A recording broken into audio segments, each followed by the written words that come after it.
नमस्कार, मी शुभदा. माझं व्यासपीठमध्ये तुम्हा सगळ्यांचं खूप खूप मनापासून स्वागत.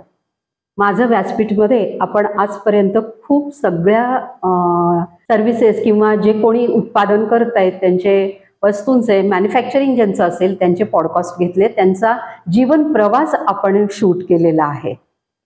आणि अशामध्येच आपण काही समाजसेवा ज्या संस्था आहेत त्यांचे पण पॉडकास्ट केलेले आहेत. आज जी आपण समाजसेवा करणारी जी संस्था आहे त्या संस्थेमध्ये आपण आलो. ती संस्था काय आहे, तिचं कार्य कसं चालतं आणि त्याचे अध्यक्ष कोण आहे, त्यांनी कशी सुरुवात केली, हा जीवन प्रवास आज आपण त्यांचा जाणून घेणार आहे. आणि खरंच म्हणजे थक्क करणारा हा जीवन प्रवास आहे, अंगावर काटे शहारे आणणारा हा जीवन प्रवास आहे असं मी म्हणेन. मानव्य काय आहे ही संस्था, त्याचे अध्यक्ष कोण आहे, ही संस्था कोणी सुरू केली, हे सगळं सांगण्यासाठी आज आपल्याकडे आलेले आहेत मानव्य या संस्थेचे अध्यक्ष शिरीष लवाटे सर. चला तर मग आपण त्यांना भेटूया. नमस्कार सर. नमस्कार. तुमचं माझं व्यासपीठमध्ये खूप खूप मनापासून धन्यवाद. तुम्ही पण मला बोलवल्याबद्दल. सर, मानव्य काय सांगाल? नावच खूप शहारे आणणारं आणि छान आहे. मानव्याची सुरुवात कशी झाली? कसं आहे, मानवीची सुरुवात हे मानवीच्या संस्थापिका स्वर्गीय विजयाताई लवाटे या माझ्या स्वतःच्या आई, त्यांनी ही मानवी संस्थेची सुरुवात 18 जून 1997 रोजी केली. अर्थात ही संस्था एकदम सुरू झाली का? नाही, त्यासाठी खूप मागचा तिचा सोशल वर्क मधला किंवा सामाजिक कार्यातला अनुभव वेगळ्या प्रकारचा होता. तिने ऍक्च्युली प्रथम कामाला सुरुवात केली साधारण असेल साधारण 75-77 सालची गोष्ट असेल. तेव्हा तिने वेश्यांच्या मुलांसाठी सामाजिक त्यांना त्या सामाजिक अवस्थेतून बाहेर काढण्यासाठी वेश्यांच्या मुलांसाठी वसतिगृह पहिल्यांदा सुरू केलं. त्या संस्थेचं नाव होतं सर्वेशाम सेवा संघ. सर्वेशाम सेवा संघ ही संस्था तेव्हा सुरू केली. तेव्हा आमची आई कॉर्पोरेशनमध्ये गाडीखानामध्ये सर्व्हिसला होती. त्या सर्व्हिसचंच एक्सटेन्शन ही संस्था होती. तर त्या आमच्या आईची खूप इच्छा होती की तिथल्या त्या वेश्या व्यवसायातनं या मुलींना बाहेर काढावं. खूप अथक प्रयत्न केले तिने 75-76 सालापासून, पण तो जो काही प्रकार म्हणजे ते जमण्यासारखं नाहीये. त्याचा विकार खूप वेगळ्या पद्धतीने इकॉनॉमिक्स तो प्रॉब्लेम आहे, त्यातनं आपण काही त्यांना बाहेर काढू शकणार नाही. पण त्या बायका तिच्या ज्या ओळखीच्या झाल्या त्या म्हणले की आम्हाला नाही तर आमच्या मुलांना तरी त्यातून बाहेर काढा. त्याच्यातनं हा खरं मानवी संस्थेचा म्हणा की तो पायंडा घातला गेला, त्याचा जन्म झाला. आणि त्या संस्था सर्वेशाम सेवा संघ होतं. ती पुढे काही कारणांनी वेगवेगळ्या कारणांनी खूप ठिकाणी फिरली, खूप ठिकाणी झाली. आणि तिचं वेश्या व्यवसायातली जी मनाची मुलं आहेत त्यांना एक प्रकारचं स्थैर्य मिळून देण्याचं काम आमच्या आईने केलं. की त्यांच्यासाठी ही मुलं सरकार दरबारी रजिस्टर झाली. मी असं म्हणेन की पूर्वी सरकार दरबारी काय होतं, अनाथ आहेत, डेस्टिट्यूट म्हणजे एक पालकत्व असलेले आहेत. पण ही कुठल्याच ह्याच्यात बसत नव्हती. ही बसत नव्हती, तेव्हा त्यांना कुठलीही ग्रॅड नव्हती. त्याचं काढून मुख्य काम त्यांना परवा आणण्यासाठी, सरकारच्या नजरेत आणण्यासाठी काम त्यांनी केलं. आणि त्याच्यानंतर ती काही कारणांनी वेगळ्या कारणांनी बंद पडली. त्याचा इतिहास मोठा आहे, तो नंतर आपण बोलू. त्याच्यानंतर तिने दुसरी एक संस्था चालू केली होती, निहार म्हणून. तर निहार ही संस्था वंचित विकास या संस्थेच्यासाठी तिने सुरू केली होती. त्याच्यामध्ये सुद्धा तिने वेश्यांच्याच मुलांसाठी काम चालू केलं होतं. आणि वेश्यांच्या मुलांसाठी काम चालू केलं. ती संस्था आताच संस्था इतके दिवस चालू होती, आता काही कारणांनी ती बंद पडली आता. पण तेव्हा जे त्यांनी नंतर मध्ये ती संस्था जी होती तिने ती काही कारणांनी मतभेद झाल्याने सोडून दिली. तेव्हा पहिल्यापासून त्याच्या डोक्यात एक होतं की वेश्यावस्तीतील जी अगदी लहान तानी बाळं आहेत, जी 4 महिन्याची, 6 महिन्याची, 8 महिन्याची, जी वेश्या व्यवसायाला त्या बाईच्या दृष्टीने अडचण आहे, ती मुलं ही अडचण आहे. आणि ही मुलं त्यामुळे त्याला काहीतरी आफू घालून झोपव, काहीतरी खायला घेऊन झोपून खाली ढकलून द्या कट खाली, आणि हे असं ते. आणि ती थोडी मोठं झाली की कुठेतरी फिरायची, आई वाऱ्यावर सोडून द्यायची त्याला. आणि अशा मुलांना वळणार आणि वाटेवर आणण्यासाठी ती मुले मला लहान मुलांसाठी काम करायचं, म्हणून खरं तेव्हा मानवाची स्थापना झाली. मानवाची स्थापना झाली 97 साली. तेव्हा नुकताच HIV यायला लागला होता.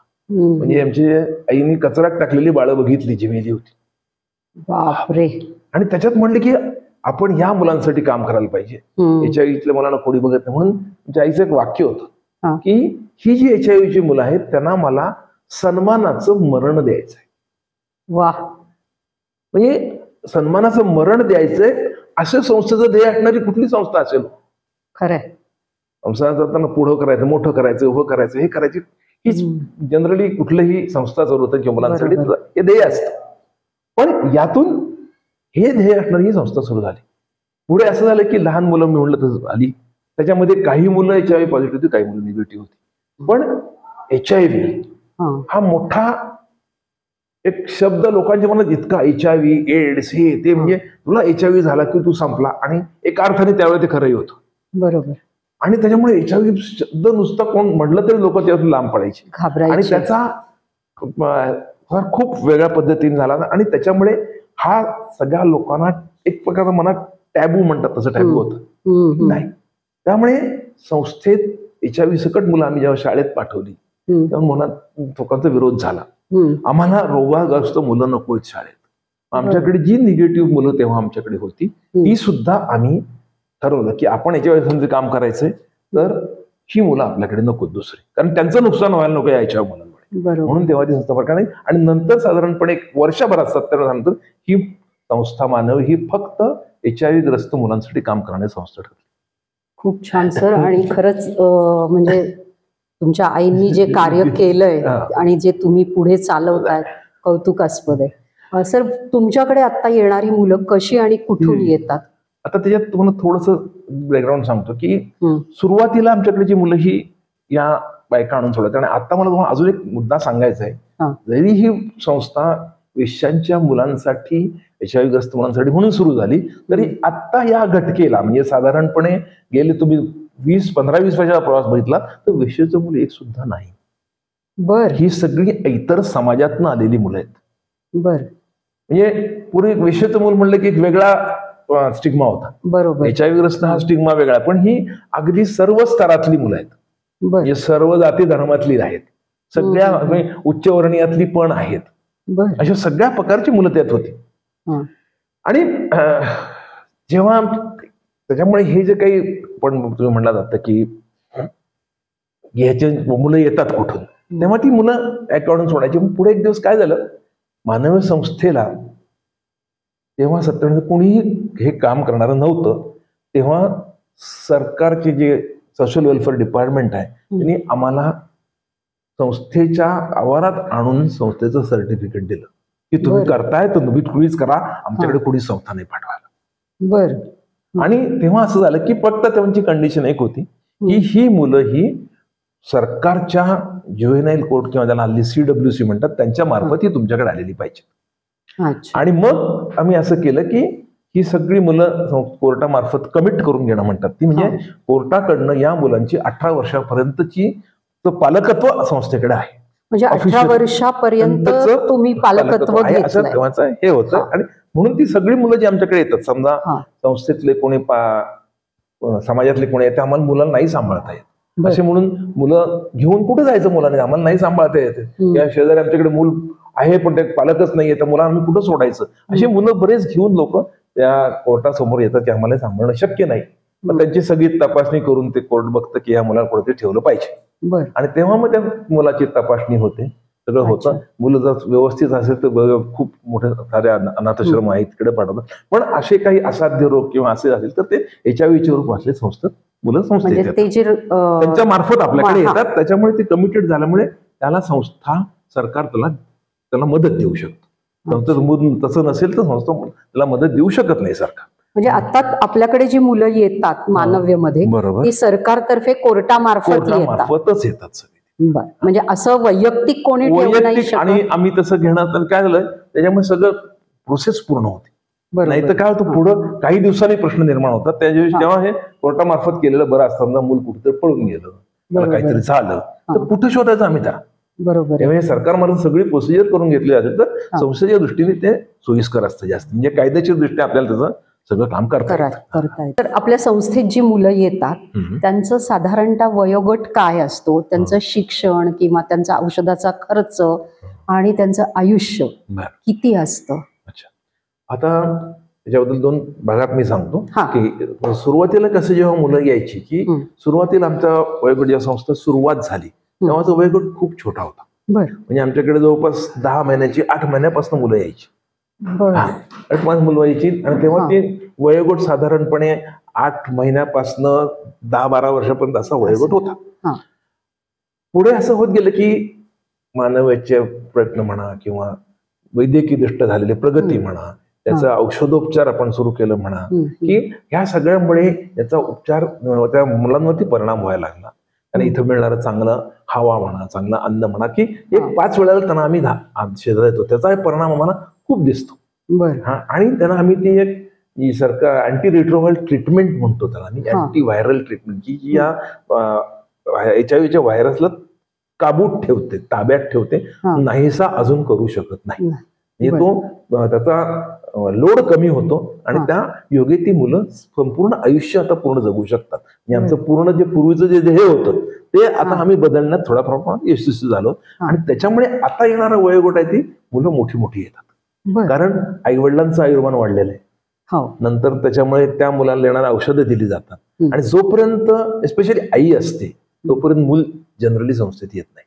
बरोबर. म्हणजे आई त्याची शेवटपर्यंत काळजी घ्यायचा प्रयत्न करते.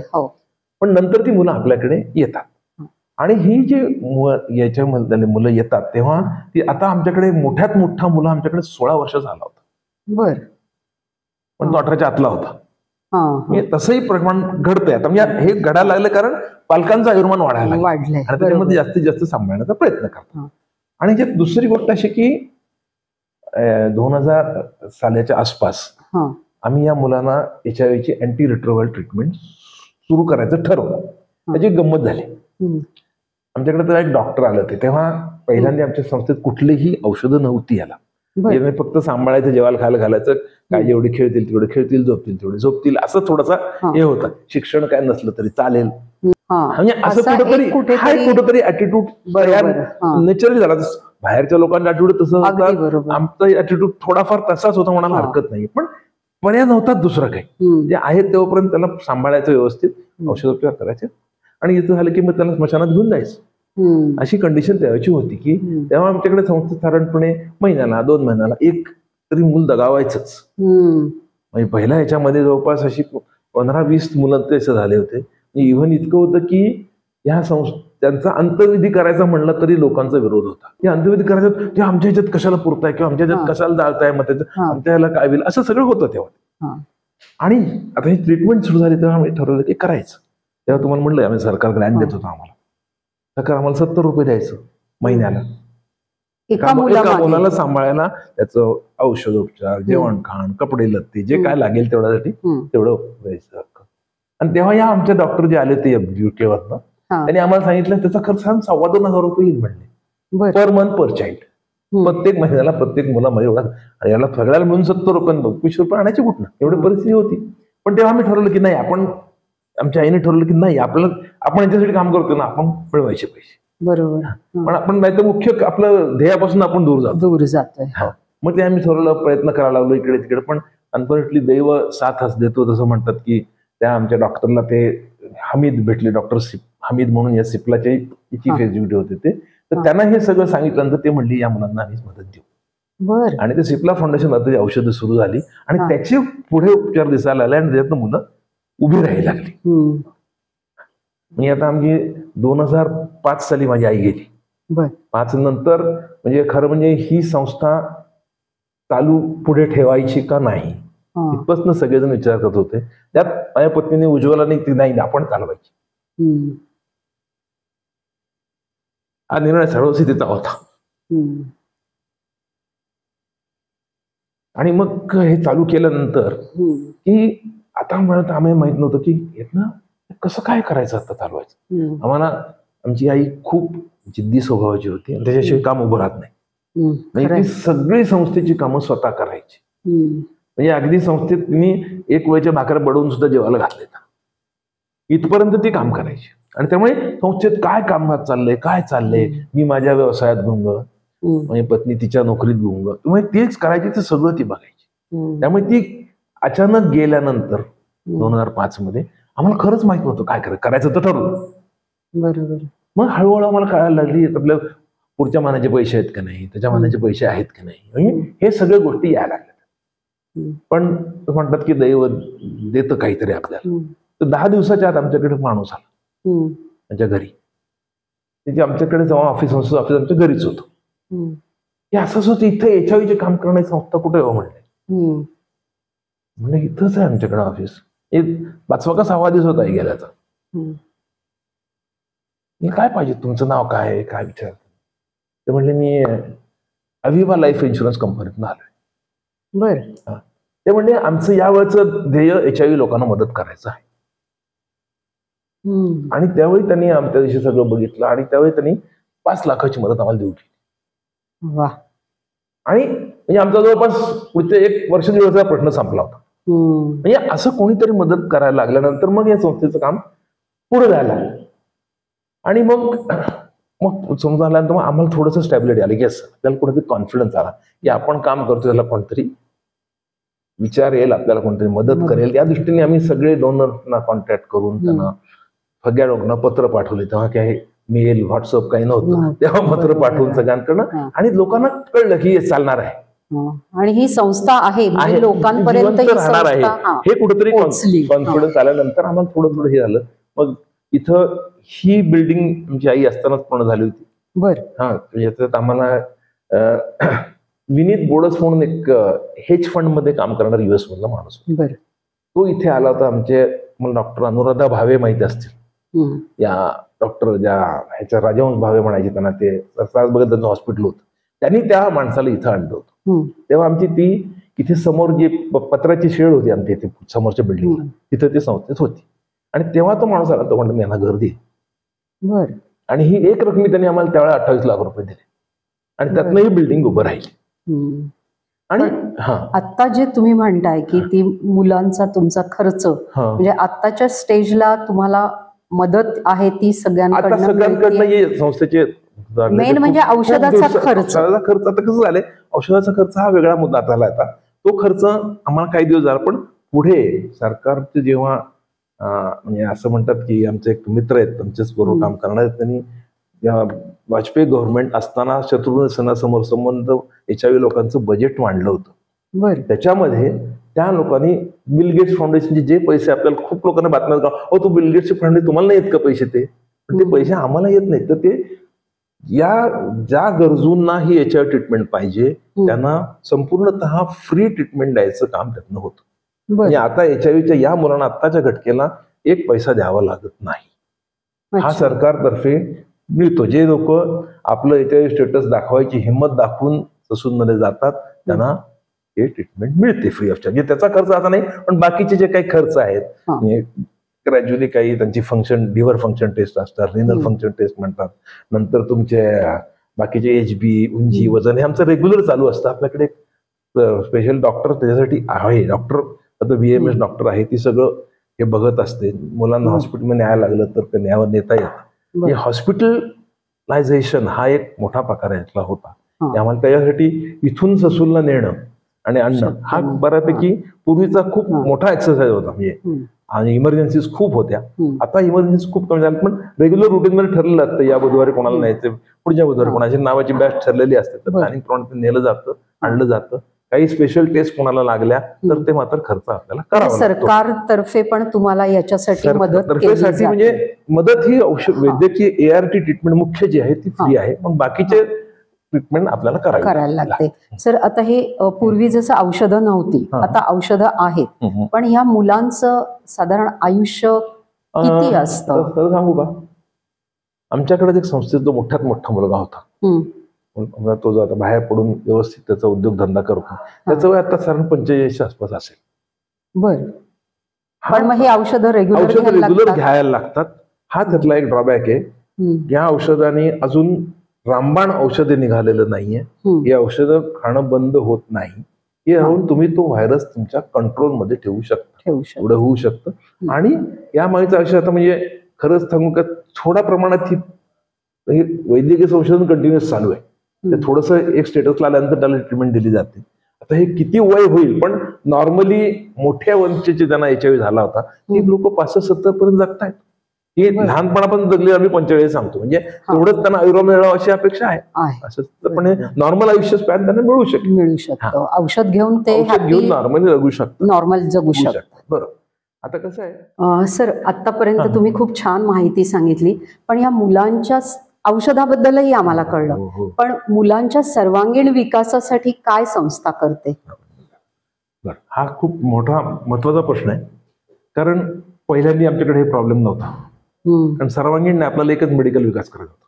बरोबर. आता पुढे ही मुलं मोठी व्हायला शिक्षणाचं काय, पहिल्यांदा आम्ही त्यांना नॅशनल ओपन स्कूलला बसवायचो, नंतर नॉर्मल शाळेत घातलं त्यांना, नंतर जिल्हा परिषदने आम्हाला इथं 1ली ते 7वी पर्यंतची शाळा दिलेली आहे.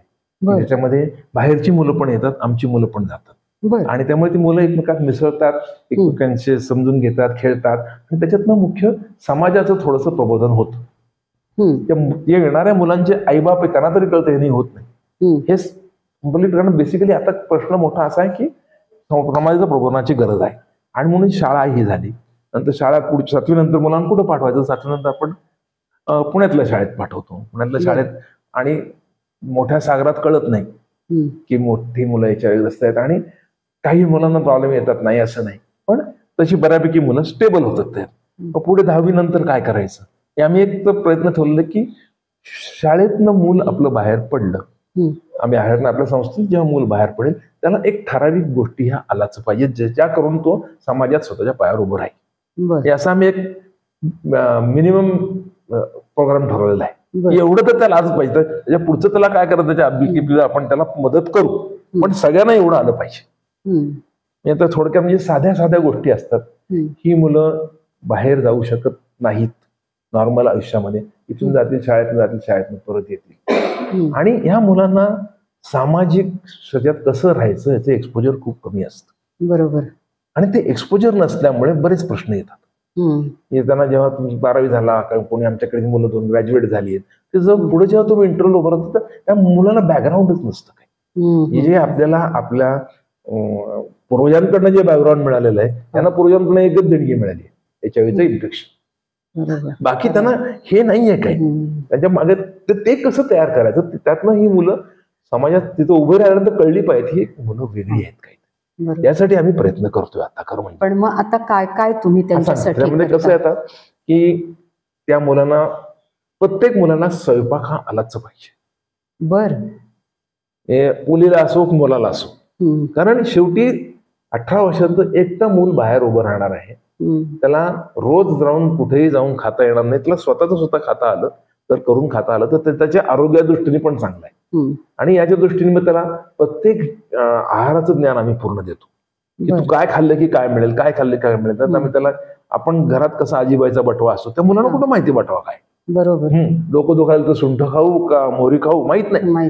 हे सगळ्या गोष्टीची माहिती देण्याचा आम्ही प्रयत्न करतो की हा जो काही आम्ही थोडक्यात असं म्हणतो की नॉर्मल मुलांच्या घरातले आई वडिलांकडनं ते जे मूल शिकतं घरातलं, त्याला आई वडील कधी बसवून शिकवत नाही, तर ते मूल त्यांच्याकडनं बघून बघून शिकत असतं. तर ते आम्ही द्यायचा कुठेतरी प्रयत्न करतो की ते त्याला आलं तर तो पुढे जाऊ शकतो. आणि बाकी तुला आर्थिक बळ लागलं 18 वर्षांत तर आपण करू काहीतरी, पण मुख्य तो स्वतःच्या पायावर उभं राहायला पाहिजे. तर साधं कळलं पाहिजे, शेजाऱ्याकडे जायचं तर शेजाऱ्याला आपण काही मागायचं झालं आपण त्याला काहीतरी दिलं पाहिजे, तर तो शेजारी तुला मदत करणार आहे. तर ते सुद्धा माहित नसतं, कधी बघितलं शेजारी फार कुठे येतं आपल्याकडे, इथं फक्त मुलं आहेत. म्हणजे ह्या सगळं समाजात घडण्यासाठी आपण ते प्रयत्न करतो. आता काही मुलं त्यातली शिकली चांगली, काही आता एक मुलगी आमची MSW करते, समितीत राहते, विद्यार्थी सहाय्यक समितीमध्ये. आता ती BA करून आता MSW दुसऱ्या वर्षाला आहे. आता ती मुलगी आहे. अजून एक आमचा एक मुलगा होता, तो इथे आमच्याकडे होता, तो सायबर लॉ मध्ये त्यांनी हे केलं. तो या भारतातले HIV तरुणांचे जे प्रॉब्लेम्स आहेत ते मांडायला ही दोघं मुलं वेगवेगळ्या देशात जाऊन आली. म्हणजे आमची ही मुलगी होती, ती इथून कुठल्या खडकीला गेली नसेल, पण इथून ती डायरेक्ट ब्रिस्बेनला गेली. या कॉन्फरन्सला ती एकटी गेली. म्हणजे हा कॉन्फिडन्स कुठेतरी आम्हाला आला की ज्यांच्याकडे कॅपॅबिलिटी आहे त्यांना आपण देऊ. एक मुलगी इंजिनिअरिंग करते. आता आम्ही बाकीच्या मग मुलांना ज्यांचा कॅपॅबिलिटी आहे त्याप्रमाणे आम्ही द्यायचा प्रयत्न करतो. एक मुलगी BA झाली आहे, एक मुलगी BA जाऊन शिकते, DED करते. शिक्षण बालवाडीचे कोर्ससाठी आम्ही दोघींना पाठवलंय. त्या दोघी रोज महिन्याचे 8 दिवस श्रीगोंद्याला एक संस्था आहे, त्यात 8 दिवस ते तिथे राहून त्या पहिली दुसरीच्या मुलांना शिकवायला जातात. म्हणजे हे त्यांना काहीतरी त्यांना त्यातलं प्रोफेशन मिळावं अशी अपेक्षा आहे. नंतर या मुलांना वेगवेगळ्या प्रकारचं ट्रेनिंग दिलं जातं की आता एक आमचा BSc तुम्हाला मगाशी मुलगा भेटला खाली, BSc ॲनिमेशन करतोय. एक मुलगी आमची हॉटेल मॅनेजमेंटचा कोर्स करते. म्हणजे ज्या मुलांची इच्छा आहे त्यांना आपण निश्चित सपोर्ट करू. 18 वर्ष हे लिमिट संस्थेसाठी नाही. 18 ते 25 हे वयोगट जो आहे तो अत्यंत अवघड वयोगट असतो. त्या मूल कुठेही जाऊ शकतो. अगदी बरोबर. म्हणजे चांगल्या कामाला लागू शकतं आणि वाया जाण्याचं प्रमाण त्यात जास्ती आहे. तेव्हाच त्याला जास्त गायडन्सची गरज असते. ते आम्ही द्यायचा प्रयत्न करतोय. आणि आम्ही असं म्हणू शकतो की आमच्याच ह्याच्यावरून भरून सरकारने पण हे केलं की 18 वर्षानंतर तुम्ही मुलाला बाहेर सोडायचं नाही. तोपर्यंत त्याला काही नोकरी धंदा मिळत नाही तोपर्यंत सोडायचं नाही. पण सरकार 18 वर्षानंतर आम्हाला सांभाळायला सांगतं, पण त्यात पैसे देत नाही. हा त्या संस्थेचा प्रॉब्लेम आहे की तुम्ही सांभाळा पण त्याचे पैसे तुम्ही उभं करा. हा त्यातला एक प्रश्न आहे की मुलांचे हे मोठ्या पुढच्या शिक्षण जर जास्त शिक्षण क्षेत्र सध्या खूप महाग झालंय. बरोबर. त्या महाग घेऊन त्याला शिक्षणासाठी मुलांना मदत मिळणं हा एक मोठा भाग असतो. मुख्य असं की शिक्षण हा बऱ्याच लोकांचा जिव्हाळ्याचा विषय आहे. त्यामुळे त्या मुलांसाठी मदत मिळते आणि म्हणजे आम्ही अपील करतो मुलांकडे मिळू शकतो. पण कसं असतं की सगळ्यांना शिक्षण एक महत्वाचा विषय आहे. पोरांना खायला प्यायला द्यायचा व्यवस्था महत्वाचा विषय आहे. आम्ही सर्व प्रकारच्या देणग्या घेतो, म्हणजे खाण्यापिण्याची सुद्धा देणग्या घेतो की वस्तुरूप देणगी घेतो. पण संस्थेच्या नियमामध्ये कुठल्या प्रकारचं आम्ही शिजवलेलं अन्न घेत नाही, शक्यतो घेत नाही जोपर्यंत कोणता रिसोर्स तुम्हाला कळत नाही तोपर्यंत. बरोबर. आणि शिदा घेतो, हे सगळ्या गोष्टी करतो. आता याच्यामध्ये आता आम्ही काही मुलांना जे आहेत ते आम्ही रुरल टेक्नॉलॉजी पाबळला पाठवतो. तिथे त्यांना व्हिलेज काय म्हणतात त्याला रुरल टेक्नॉलॉजी म्हणून कोर्स आहे एक. त्याच्या खेडेगावात लागणाऱ्या सगळ्या गोष्टी, नांगर कसा रिपेअर करायचा, पायपिंग कसं बसवायचं, कसं ह्याचं सर्व ट्रेनिंग दिलं. ते ह्याच्यात जे लागतं रुरल टेक्नॉलॉजी म्हणून तिथे ट्रेनिंग. बेकिंगचं कोर्स आमची मुलगी त्यातली एक आली, इथे मुलगी आहे ती चांगली केक करते. तिला ती अनाथ आहे, तिला पाठवायचं कुठे तिला, मग ती इथेच राहते. मग ती केक बनवून आमच्या एक्झिबिशन स्टॉलला ठेवते. नंतर ती इथे राहून पोळ्या करते, त्याचे पैसे आम्ही तिला देतो. 20-22 वर्षाची मुलगी आहे, पण मी तिला तो रोजगार निर्माण करायचा प्रयत्न करतो. सगळ्यांना आपण संस्थेत नाही समजावून देऊ शकतो. प्रत्येकाला ज्याला गरज आहे त्याला आम्ही सांभाळून घेतो.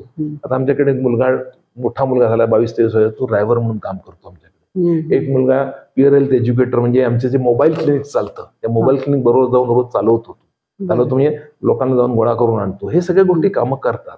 म्हणजे आता ह्याच्यात अजून एक मोठा मुद्दा तुम्हाला ह्याच्यात सांगतो की 1909च्या सुमारास ह्याच्यामध्ये औषधामध्ये एक डेव्हलपमेंट झाली. याच्यामध्ये ते जर औषध मुलाच्या आईला किंवा मुलाच्या बाळाला दिल्यानंतर त्या मुलाचा HIV संसर्ग होत नाही तान्या बाळाला. हे लक्षात आल्यानंतर आमच्या डोक्यात विचार आला की ही जी आपल्याकडची मुलं आहेत ही अत्यंत एकटी आहेत. म्हणजे HIVचा कुठलाही रुग्ण बाहेर त्यातला असलेला खूप एकटा असतो, त्याला एकमेकांना सपोर्ट द्यायचा कसा. म्हणून आम्हाला त्यातनं लग्नाची कल्पना सुचली. या मुलांचे आपण लग्न का नाही करू. जर हे मूल त्यांना होणारं निगेटिव्ह होणं शक्य असेल तर आपण हे करायला पाहिजे. म्हणून आम्ही साधारण गेली 16 वर्ष HIV-चा वधूवर मेळावा घेतो. HIV-चा वधूवर मेळावा.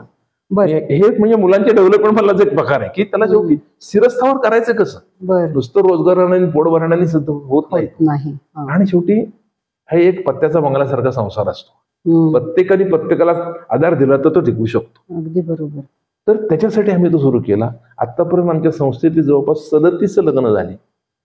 जी आमच्या संस्थेतली असतील त्यांनी बाहेरच्या केलं असेल किंवा संस्थेत मुलगा मुलगी पण असतील त्यांनी मुलं, आणि जवळपास 8 ते 10 त्यांना बाळ झालेली आहेत आणि ती HIV पासून मुक्त आहेत. बरं. हा एक त्यातला आमचा पुढचा. पण आता जे तुम्ही म्हणालात की वधूवर मेळावा तुम्ही घेता, तर त्याला कसा रिस्पॉन्स असतो? हे खूप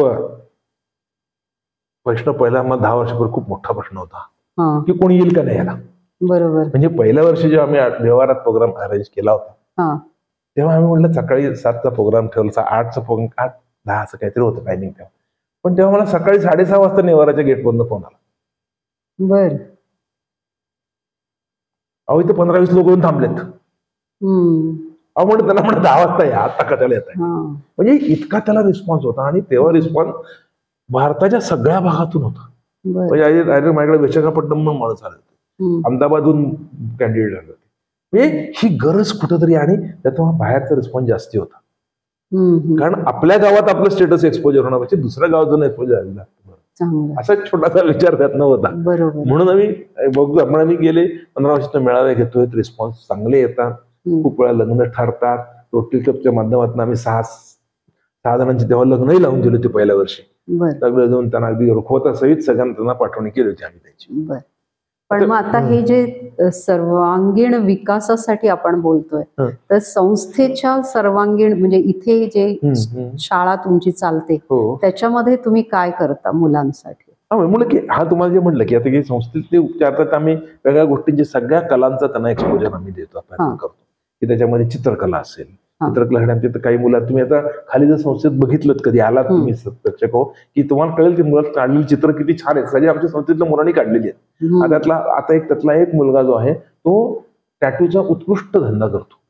बर. टॅटू काढायचं काम करतो, वाढदिवसाला काढतो, नंतर वेगळे परमनंट टॅटू काढतो, टेम्पररी ते मुलांचे काढतात ना हातावर, तसं काम करतो. आणि वेगळ्या इव्हेंट मॅनेजमेंट बरोबर तो लिंक आहे, त्यावर त्याला बोलवतो. म्हणजे अशा चित्रकलेचा प्रकार आहे. त्याला म्हणजे आम्ही तो जो मुलगा होता त्याला आम्ही आर्किटेक्चर अभिनव कलाचा कोर्स पण दिला फाईन आर्ट्स. अरे वा. तर त्याने ते कम्प्लीट केला आणि तो त्याचा वापर करतो, हे त्याची चांगली गोष्ट आहे. स्केचिंग चांगलं, अशी पण मुलं आहेत. नंतर आम्ही एक मध्यंतरी बघितली, ही जेवढी मुलं जेवढी एकत्र इथे राहतात, एकमेकात रुसवे फुगवे हादवे खूप असतात. बरोबर. मला म्हणजे ते काढायचे कसे, आम्हाला खूप दिवस प्रश्न होता. मग आम्ही आमच्याकडे शिक्षक येतात, यतीन माजिरे म्हणून, ते आमच्याकडे त्यांना शिकवायचे आणि ते नाटकालाच खूप चांगलं काम करतात. ते म्हणजे सर एकदा नाटक बसूया का आपण. तेव्हा आम्ही गेल्या 2 वर्षापासून नाटकं बसवतो यांची. एका म्हणजे आम्ही जी नाट्य बाल राज्य नाट्य स्पर्धेपर्यंत त्यांनी घेऊन गेला. म्हणजे गंधार गौरव नाट्य स्पर्धा जी होते त्याच्यात तो घेऊन गेला. त्याच्यात आम्ही परवा, तर ही सगळी मोठी इतकी सुंदर झाली होती, सगळ्यांनी खूप त्याच्यावरती चांगले झाले. त्यांना काही ठिकाणी बक्षीसही मिळाली, उत्तेजनार्थी पण बक्षीस मिळाली, शेवटी झाले. पण त्यांचा एक कॉन्फिडन्स वाढत गेला.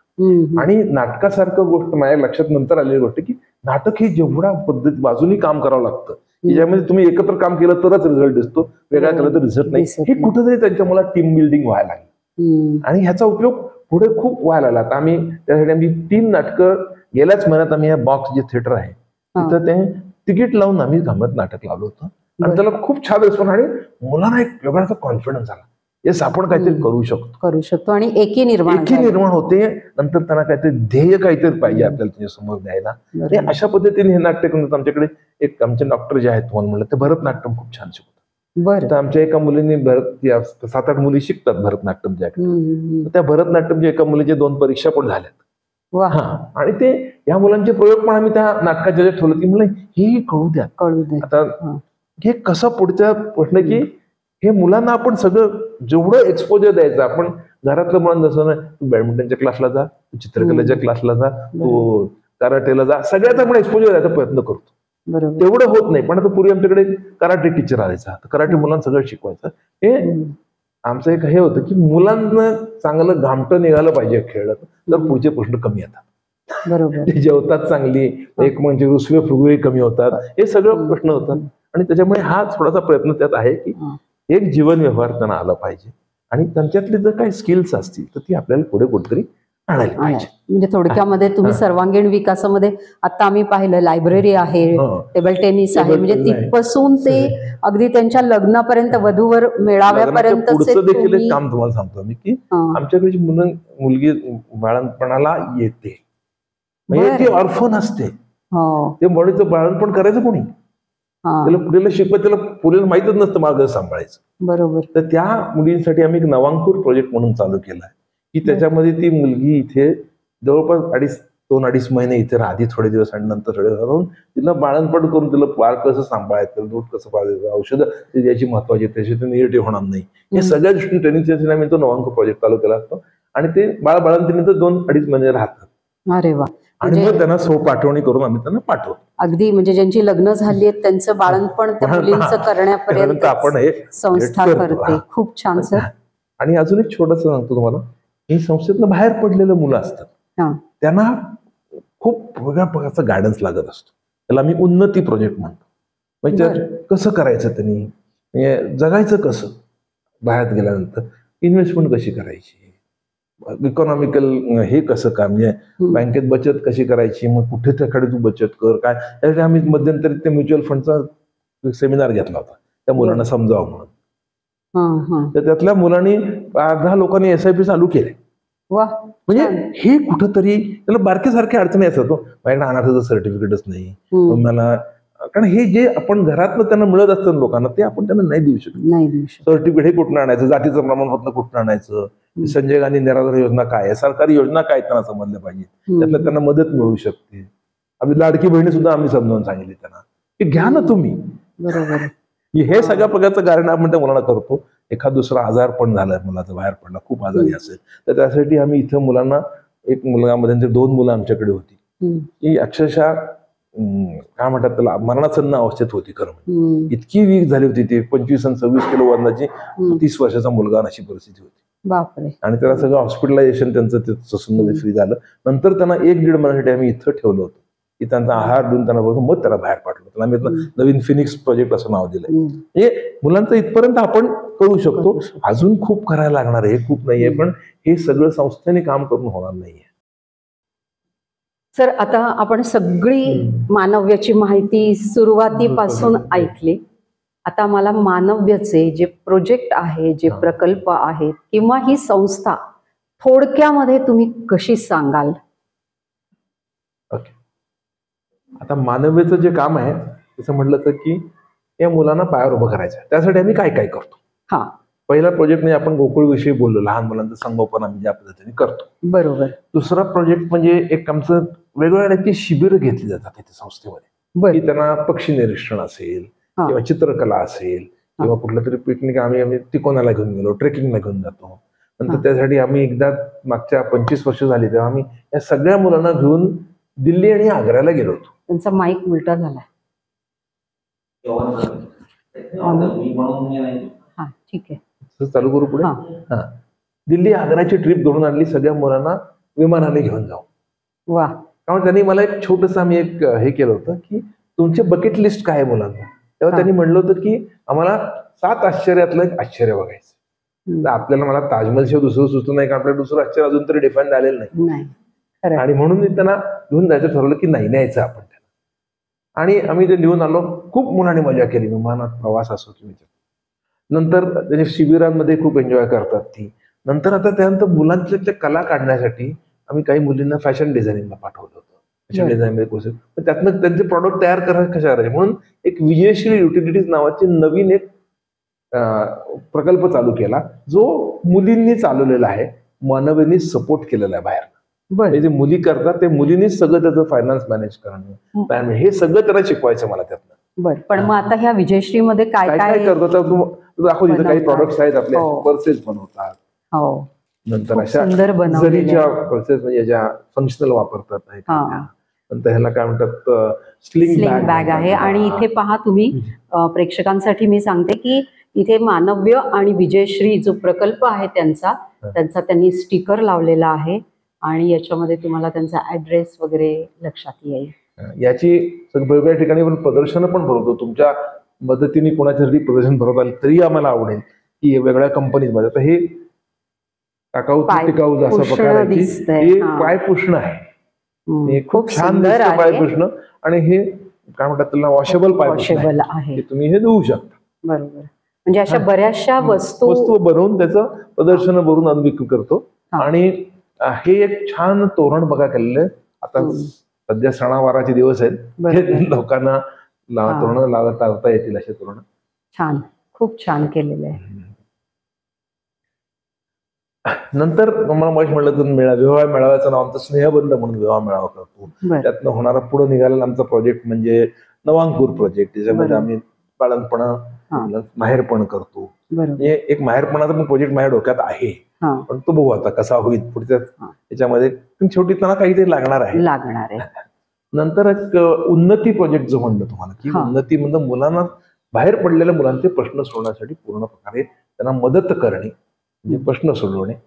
नंतर ह्याच्यामध्ये आम्ही शिबिरामध्ये एक वेगळं शिबिर आम्ही घेतलं होतं 2-3 वर्षापूर्वी.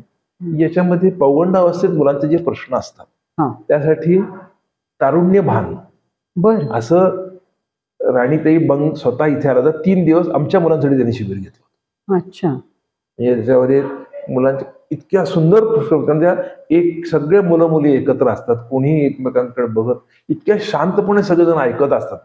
त्याची कुठेही त्या प्रोग्रामची टर उडवली जात नाही, काही होत नाही. इतका सुंदर प्रोग्राम होतो आणि तो मी इथं मुद्दामून घेतला होता आणि तो मुलांना खूप अप्रिशिएट आला. त्यातनं खूप प्रश्न आमचे सुटले. मुलामुलींचे मधले प्रश्न असतात ते सोडवण्याचा खूप उपयोग झाला. म्हणजे अशा प्रकारची आम्ही शिबिरं घेत असतो काही.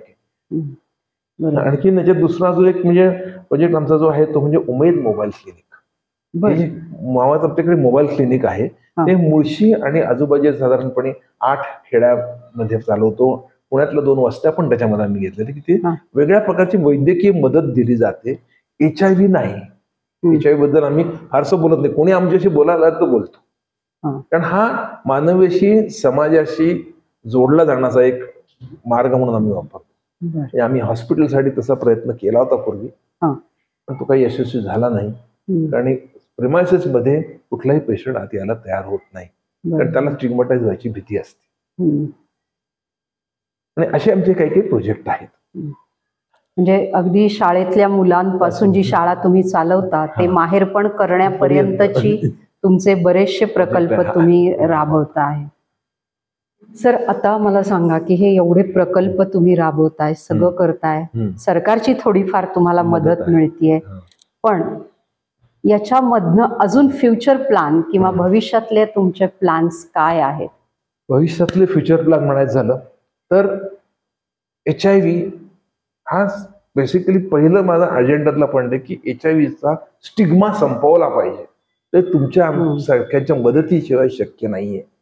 ही मुलं सगळी कामं करू शकतात, कुठलीही कष्टाची कामं करू शकतात, कुठलीही मेंदूचे कष्टाची कामं सुद्धा करणारी मुलं आहेत. म्हणजे जशी समाजात घडण आहे त्याच प्रकारची मुलं आहेत. आधी खालच्या कष्टाच्या कामापासून बौद्धिक कामापर्यंत सगळं काही करू शकतात.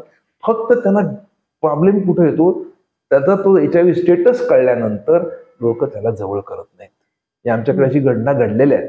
चांगलं काम करत होता, चांगलं करणं, एक दिवशी त्याला कोणतरी गोळी खाताना बघितलं आणि त्याला नोकरीनं काढून टाकलं. खरं तर म्हणजे कायदेशीर दृष्ट्या हे योग्य नाहीये, करता येत नाही, पण लोक कारणं वेगळी देतात आणि त्यासाठी काही करता येत नाही. म्हणजे हा समाजाचं त्याच्याबद्दलचा दृष्टिकोन बदलणं हे सगळ्यात मोठं काम खरं म्हणजे आहे. आणि ते म्हणलं तर छोटं आहे, म्हणलं तर खूप मोठं आहे. आणि दुसरं तर लोकांची संख्या कमी होतीये, तर ह्याच्या दृष्टी आपल्याकडे जे इन्फ्रास्ट्रक्चर आहे त्याचा वेगवेगळ्या अजून वेगळ्या काही प्रोजेक्टसाठी वापर करता येतो का? म्हणजे आता ही जी मुलं जी आमची बाहेर राहतात त्यांच्यासाठी काही हॉस्टेल करता येईल का, किंवा असं काही पद्धतीने करता येईल की त्याचा मॅनपॉवर देखील मला वापरता येऊ शकते. असं एक थोडेच डोक्यात काही काही विचार चालू आहेत. नंतर इथे अजून काही शिबिर वेगवेगळ्या प्रकारची वेगवेगळ्या संस्थांसाठी घेता येतील. म्हणजे मुलं आमच्या संस्थेत निवड झाली तर त्यातला स्टिग्मा कमी व्हायला मदत. माझा मुख्य उद्देश शेवटी स्टिग्मा कमी करणे. आणि हे झाल्यानंतर वेगवेगळ्या संस्था त्याची आपण मदत घेतो. आपल्या संस्थेच्या प्रेरणेतून खूप संस्था तयार झाल्या. ते तुम्हाला बोललो होतो आपण मागे की आता स्नेहालयची संस्था नगरची आहे. त्यांच्या विजयताईंच्या प्रेरणेनेच ती संस्था सुरू झाली. खूप मोठी संस्था आली, म्हणजे तिचं क्रेडिट निश्चित आहे. नंतर इथे तुमचे मंगलताई शहा म्हणून आहेत पंढरपूरला, त्यांची पण संस्था आपल्या मानवेच्या म्हणजे विजयाताईच्या प्रेरणेतनंच सुरू झाली. नंतर अजून इथे एक तुमचं ह्याचं बरेच संस्था आहे. लातूरला एक संस्था आहे, बीडला एक संस्था आहे, इथे धनकवडीमध्ये एक ममता फाउंडेशन म्हणून संस्था आहे. तो व्यक्ती आमच्याकडे संस्थेत काम करत होता, त्यांनी ती संस्था. ही गरज आहेच आहे, पण एवढ्या लोकांना प्रेरणा द्यायचं काम आपण करू शकलो. आणि तिकडे शेवटी एकट्याने काम होणारं नाहीये. संस्था ही शेवटी टीमवर्क असते. हे काही शेवटी मी केलेलं काम नाहीये. खूप लोक आमचे ट्रस्टी लोक आहेत, आमचे काही लोक काम करणार आहेत, आमच्याकडे काम करणाऱ्या सुषमाताई आपटे आहेत किंवा जयंतीताई सोनी आहेत. नंतर आमचे सर्व ट्रस्टी बोर्ड आहे, त्याच्यामध्ये उज्ज्वला ट्रस्टी आहे, मी आहे. नंतर आमच्याकडे डॉक्टर गिरीश कुलकर्णी स्नेहालयाचा तोही ट्रस्टी आहे. नंतर विनया देसाई तुम्हाला माहित असतील, त्याही आमच्याकडे ट्रस्टी आहेत. नंतर तुम्हाला कल्पनाताई संचेती म्हणून आहेत, त्यांचं अग्रिकल्चर मधलं काम खूप मोठं आहे, तर त्यांची पण आपल्याला ती मदत होते. आणि मुलांचं डेव्हलपमेंट त्या खूप मदत करतात. नंतर समीर ढवळेमध्ये आमच्या सगळं इन्फ्रास्ट्रक्चरचं सगळं काम बघतात. नंतर संजीव देव म्हणजे आमच्या IT मधलं जे काही रिलेटेड असेल ते करतात. अशा सगळ्या लोकांची मदत होते. तर इथे राहणारा स्टाफ जो आहे, आमचा तो भूषण आहे, त्याची पत्नी श्रद्धा आहे, इथे जे ऍक्च्युली फील्डवर काम करणारे त्यांचं काम खूप मोठं असतं. त्यांना रोज माझ्या संस्थेच्या कुठल्याही ऑर्फनेजमध्ये काम करण्यात एक मोठा हे काय असतं की त्यांना रोज रोज तेच काम करायचं असतं. म्हणजे घरात सुद्धा आपण मुलं वाढवताना तेच काम करतो, पण आपल्याला माहिती आहे वर्ष 18 वर्ष झाले की काम आपलं संपणार आहे, आपल्याला काम करावं नाही. पण इथं ते काम संपत नाही. हे त्यांना येण्यानं आउट करत राहायचं आहे. त्यासाठी त्यांचं खूप मोलाचं सहकार्य आहे. आमचा मुलं जी आमच्याकडे बाहेरची आमची जी मुलं आहेत संस्थेतलं काम करू शकतात. म्हणजे माझी अजून खूप इच्छा आहे की आमच्या बाहेर पडलेल्या मुलांनी आमच्या संस्थेला मदत करायला यावं. आम्ही किती दिवस राहणार आहोत आणि ही संस्था पुढे न्यावी, हा त्यातला एक मुख्य मुद्दा आहे. आणि जॉब द्या, सन्मानाने त्यांना जगू द्या, एवढंच मला तुम्हाला सांगायचं.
नमस्ते, माझं नाव भूषण जेकर. मी गेल्या 6 वर्षापासून मानवीमध्ये रेसिडेन्शियल सोशल वर्कर म्हणून काम करतो आणि हा माझा पहिला जॉब. पण कसा की HIV या फील्डमध्ये काम करण्याचा माझा पहिला अनुभव. जसं करून की विजयाताई लवाटे यांनी हे सुरुवात केली, तर नक्कीच मला या फील्डमध्ये काम करण्याचं आवड आहे. म्हणजे मला शेवटपर्यंत या फील्डमध्ये आणि मानवी संस्थेमध्ये खास करून काम करायचं आहे. म्हणजे मी या फील्डमध्ये आणि या मानवी संस्थेमध्ये काम करतो याचं मला खरंच खूप समाधान आहे.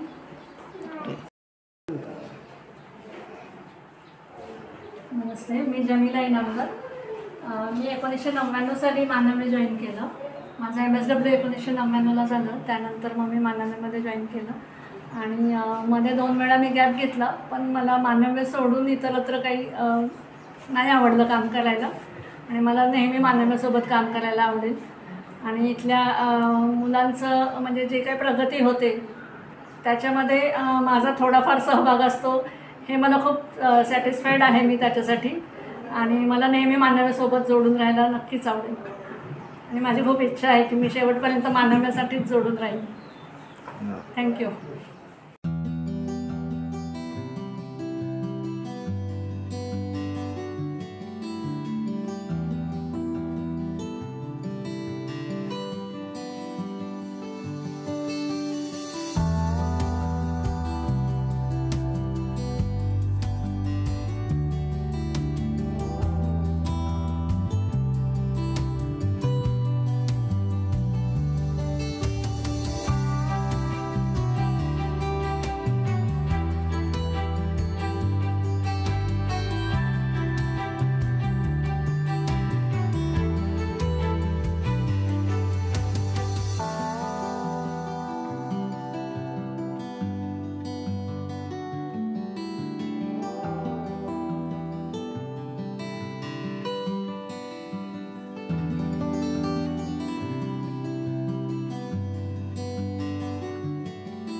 सर, आत्तापर्यंत आपण सगळी मानव्याची किंवा संस्थेची माहिती पाहिली किंवा मुलांबद्दल तुम्ही आम्हाला सांगितलं, प्रकल्पांबद्दल सांगितलं. मला सांगा की हे चालवत असताना एक शिरीष लवाटे अध्यक्ष किंवा एक माणूस म्हणून तुमची काय खंत आहे? काय वाटतं तुम्हाला हे संस्था चालवताना? संस्था चालवणं, माझ्या मनात प्रश्न असा आहे की संस्था का चालवावी लागते, संस्थेची गरज काय आहे समाजाला. तर जे काही प्रश्न आहेत, आमच्याकडची मुलं आहेत, ती मुलं घरी सांभाळली जात नाहीत म्हणून ती इथे येतात. काही मुलांना कोणतरी सोडून देतं म्हणून इथे येतात, कुठल्या संस्थेत काय जातात. खरं म्हणजे या समाज एवढा आपला प्रगल्भ व्हायला पाहिजे की समाजाची धारणा एवढी प्रगल्भ व्हायला पाहिजे की समाजामध्ये ऑर्फन मूल राहतं का, मूल राहायला नकोय, त्यांनी आपल्या समाजानेच त्यांच्या लोकांनी त्याचा सांभाळ केला पाहिजे, याच्या सांभाळ केला पाहिजे. आणि या संस्थांची संस्थेत राहणं हे फार काही आनंददायी नसतं. किती नाही म्हटलं, किती चांगली संस्था म्हणली तरी घरात राहण्यातला जो आनंद आहे तो संस्थेत येत नाही.